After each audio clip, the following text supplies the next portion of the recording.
नमस्कार मित्रों। दास्तान कल आज और कल में मैं सुकन्या राय आपसे मुखातिब हूँ, आपके समक्ष हूँ। मुझसे पूछा गया मानव जीवन का उत्थान कैसे हो, तो मैंने कहा मानव जीवन का उत्थान कैसे हो ये पूछने वाला जान रहा है कि मानव जीवन का पतन हुआ है। मानव जीवन का पतन कैसे हुआ? जैसे कोई बैटरी ड्रॉप होती है नीचे, उसकी ऊर्जा कम होती जाती है तो हम फिर से उसे चार्ज करने के लिए लगाते हैं। इसी प्रकार तृष्णाओं की, वासनाओं की एवं एक इंद्रियों के वश में इतना ज़्यादा मानव आज हो चुका कि जिन संसाधनों को उसने अपनी ज़रूरतों के लिए, अपने यूज़ के लिए, अपने प्रयोग करने के लिए जिनका आविष्कार उसने किया, उनके अब्यूज़ से अर्थात अति यूज़ से वो उनका ऐसा एडिक्ट हुआ पड़ा है कि वो उनकी गुलामी करने लगा। सिंपल सी बात है, बहुत सहज बात है ये। तो आज उनके चंगुल से निकलकर उन्हें हमें अपने संसाधनों की तरह उनका प्रयोग करना, ना कि वो हमारा प्रयोग करें, ना कि हम उनके वश में हो जाएं। साथ ही साथ कहीं ना कहीं हम जानते हैं कि जब हम अतिरेक में चले जाते हैं, किसी भी विकार के वश होकर, जो विकार आज हम समाज में इतना ज़्यादा अपने इर्द गिर्द देखते हैं, जिन्हें हमारे बुज़ुर्ग या हमारे बहुत पहले की जनरेशन्स, पीढ़ियाँ हमें वॉर्न करके गई हैं। कहीं ना कहीं भले ही वो भी इतना फॉलो ना कर सके इस बात को, लेकिन वो ये जानते तो थे कि इन विकारों के वश में यदि ज़्यादा मनुष्य होगा मानव, तो उसका पतन ही होगा। तो इन चंद कुछ विकारों के वश में मानव जीवन आज पीड़ित है। ये विकार हैं अति क्रोध, अति मोह, इतना मोह कि बहुत कोई रिलेशनशिप एकदम करीब आते हैं और एकदम से टूट जाता है। क्योंकि वो जो एक्सपेक्टेशंस होती हैं हमें एक दूसरे से, जो उम्मीदें होती हैं हमें, जो लालसाएं होती हैं, वो कहीं ना कहीं पूरी नहीं हो पाती। तो it all comes crashing to the ground. मतलब हमारे सपने इस तरह चकनाचूर होते हैं कि हम उसको रिसीव कर नहीं सकते, वो शक्ति हम में नहीं है। तो दूसरी चीज़, शक्ति की भी कमी है हम में। मद, जैसे सब जानते हैं, युवा जनरेशन खास करके इसके चंगुल में तो है। बहुत हद तक कुछ इसके एक्सेप्शंस हो सकते हैं, कुछ युवा हैं जो नहीं है इसके वश में, मगर बहुत बड़ी मेजॉरिटी आज इसके वश में है।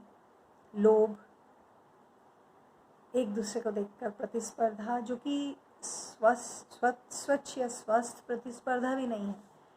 एक जिसको कहते हैं कि चाहे किसी भी तरह से, बाय हुक और क्रूक, किसी भी तरह से हम जिसे संसारिक भाषा में जीत कहते हैं, उसका सेहरा हमारे सिर पे आ जाए इस प्रतिस्पर्धा में। मतलब उसके पास कोई जो चीज़ है वो मेरे पास उससे ज़्यादा सुपीरियर हो। इस प्रकार की तृष्णा जिसका कोई अंत नहीं, अंतहीन, इन सब विकारों ने मिलकर सामाजिक पतन, क्योंकि एक व्यक्ति का जब पतन होता है तो वो अकेले उसका पतन नहीं होता, उसके इर्द गिर्द की पूरी वायुमंडल को प्रभावित करता है। तो सामाजिक पतन भी होना लाजमी है इसके बाद। तो मानव जीवन का उत्थान आखिर हो कैसे? हम सब एक दूसरे की तरफ देख रहे हैं कि मैं तो इसको इतना चाहता हूँ या चाहती हूँ, ये मुझे वापस रिटर्न में यही दें। फिर हम उधर देखते हैं, ये मुझे रिटर्न में अप्रिसिएशन दें, मतलब दें, और सबकी तरफ हम यही देखते हैं कि हमें मिले, पर हम देना नहीं चाहते। क्यों? क्योंकि झोली में है नहीं भरी हुई, तो हम देंगे कैसे? तो मतलब ये कि शॉर्ट में यदि सारांश में कहा जाए तो हमारी झोली प्रेम से या शक्ति से इतनी भरी होनी चाहिए कि हम जितना भी उसे बांटें वो कम ही ना पड़े। जैसे द्रौपदी का पात्र, वहाँ से कहते हैं कि खाना इतना निकलता था कि पेट कितनों के भी भर जाए, इसके बाद भी पात्र कभी खाली नहीं हुआ। तो ऐसा कैसे संभव है? यदि सब मानव एक दूसरे को देखकर एक दूसरे से चाहेंगे कि वो हमें दे कुछ, या स्थूल रूप से, फिजिकल रूप से, या मनसा रूप से, कि मुझे मानसिक शक्ति वहाँ से मिले, इमोशनल कोशेंट मेरा इस तरह से है कि मुझे वहाँ से चाहिए, तो इसका तो कोई अंत नहीं है। हम में से हर एक को अपने आप को इतना शक्तिवान बनाना होगा, इतना चार्ज करना होगा कि हम दूसरों की मदद करते हुए और देते हुए कभी थके नहीं। यहाँ तक कि हम देते रहें तो हम देने वाले अर्थात देवता तुल्य हो जाएं, मानव जीवन से हम एक देवत्व की तरफ आगे बढ़ जाएं। तो वो ऐसा सुपर चार्जर कौन है? अब मुझे इसका जवाब देने की तो ज़रूरत भी नहीं है, फिर भी मैं दे देती हूँ। इसका जवाब ये है कि जो हम आत्माएं हैं, जब हम बॉडी कॉन्शियसनेस छोड़कर, सिर्फ इंद्रियों की गुलामी छोड़कर आत्मिक कॉन्शियसनेस में आएंगे, अर्थात हम जब अपने आत्म का अध्ययन करने लगेंगे, एक समय उसके लिए भी निकालेंगे जिसको हम कहते हैं अध्यात्म अर्थात आत्मा का अध्ययन।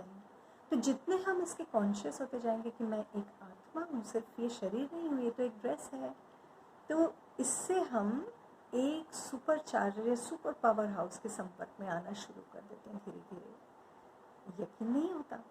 आप करके तो देखिए। इसे राजयोग कहते हैं। इसमें आपको आंखें बंद करने की भी ज़रूरत नहीं है, ना आपको अपने गृहस्थ जीवन में से किसी भी चीज़ को त्यागने की ज़रूरत है।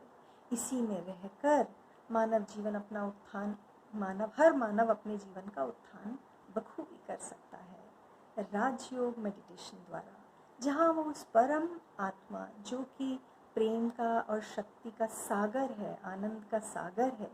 देखिए, इवन जो कहते हैं कि मैं नास्तिक हूँ या मैं एक यूनिवर्सल एनर्जी को मानता हूँ, कॉस्मिक एनर्जी को या मानती हूँ, मैं एक ऐसे एक चीज़ को नहीं मानती कि एक भगवान, ईश्वर, अल्लाह, खुदा, जो भी आप कहना चाहें, जिस नाम से, जेहोवा, जिस नाम से आप प्यार से बुला लें उसे, वाहे गुरु, तो इन्हें ना मानकर मैं तो एक जनरल यूनिवर्सल ऊर्जा को मानता या मानती हूँ। तो कोई बात नहीं, वो भी किस चीज़ की तलाश में है? यदि हम उनसे पूछें तो वो कहेंगे मैं खुशी की तलाश में हूँ, आनंद की तलाश में हूँ। तो जो सुख का सागर है, आनंद का सागर है, वो जो भी है, जब हम उससे कनेक्ट होते हैं, जब एक्चुअल कनेक्ट में जाते हैं हम, तो जिस तरह से एक तार से तार जब जुड़ता है तब करंट फ्लो होगा ना। इंसुलेटर से इंसुलेटर जुड़ेगा तो नहीं फ्लो होगा। इसी प्रकार जब हम उससे जुड़ते हैं, जिसके लिए हमें एकांत में थोड़ा सा समय रोज़ निकालना है और उस फीलिंग को अंदर लेकर फिर दिन भर उसे यूज़ करना है, जो वो समय हमें बताता है उस मेडिटेशन वाली स्टेज का समय कि हमें किन वैल्यूज़ पर चलना चाहिए, उस समय वह शक्ति, सुप्रीम शक्ति, हमारे हर सवाल का, हर प्रश्न का उत्तर भी देती जाती है। जीवन में हम बहुत निराश हों, दिल शिकस्त हों जिसको कहते हैं, इससे दूर करने वाला हमें सिर्फ एक और एक, हम सब आत्माओं का बाप परम आत्मा है। तो उससे जब हम कनेक्ट होते हैं, उस एकांत पूर्ण समय में, उस एकांतवास समय में, हमें हर प्रश्न का उत्तर इन ट्यूशन के रूप में, मतलब इन अंदर की तरफ ट्यूशन, मतलब खुद से एक ट्यूशन लेना, खुद के जो गलत विचार उत्पन्न होते, नेगेटिव्स उत्पन्न होते हैं, उनके ऊपर से अपनी रक्षा करना। अभी रक्षाबंधन का त्यौहार गया है, तो ये रक्षाबंधन का मतलब ही यही है कि हम अपने कुविचारों से या अपने जो एक लोअर एनर्जी के विचार हैं, उनसे अपनी रक्षा स्वयं करें। जैसे ही हम ये करना शुरू करते हैं, आप किसी को बहुत ज़्यादा पॉजिटिव नहीं दे सकते, नहीं देना चाहते, आपका मन नहीं गंवारा करता, आपके उनके बीच में कुछ थोड़ा सा वाइब्रेशनल एनर्जी में प्रॉब्लम है, तो आप उन्हें नेगेटिव मत भेजें, just cut off that negative energy. आप पॉजिटिव भेजें, ज़रूरी नहीं है। आप आत्म में स्थित जब होंगे, कुछ भी ना भेजें, तो आपको ये जानकर हैरानी होगी कि आत्म में आत्मा खुद ही 7 कोर वैल्यूज़ को लेकर ही रहती है। वह शांत स्वरूप है, शक्ति स्वरूप है, सुख स्वरूप है, आनंद स्वरूप है। तो इस प्रकार से हम उस सुपर पावर से जैसे जैसे धीरे धीरे अपने आप को चार्ज करना, एनर्जी लेना और ये रियलाइज़ करना कि इन प्रकृतियों के मध्य में मैं आत्मा स्थित हूँ इस शरीर में। प्रिसाइसली आप मुझसे पूछें एग्जैक्ट स्पॉट, तो approximately top of my head से 2.5 इंच नीचे और यहाँ फ्रंट से 1.5 इंच अंदर की तरफ सेंटर में स्थित सोल का सीट है। तो एक विजुअलाइज करें अपने आप को एक चमकते सितारे के रूप में रोज़, और उस सितारे की एनर्जी को परमात्मा से लेकर उस एनर्जी को, ऊर्जा को बढ़ाते जाएं। इसे राजयोग मेडिटेशन कहते हैं। हम ट्रैवल करते हैं इस राजयोग मेडिटेशन में एक परम धाम की तरफ, जहाँ सब आत्म रूप में निवास करते हैं permanently. That's a dormant energy.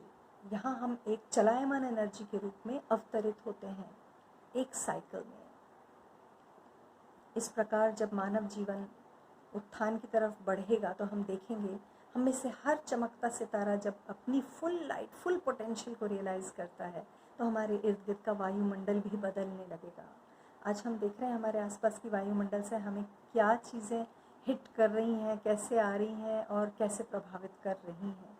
उनसे प्रभावित नेगेटिव से नहीं होना है।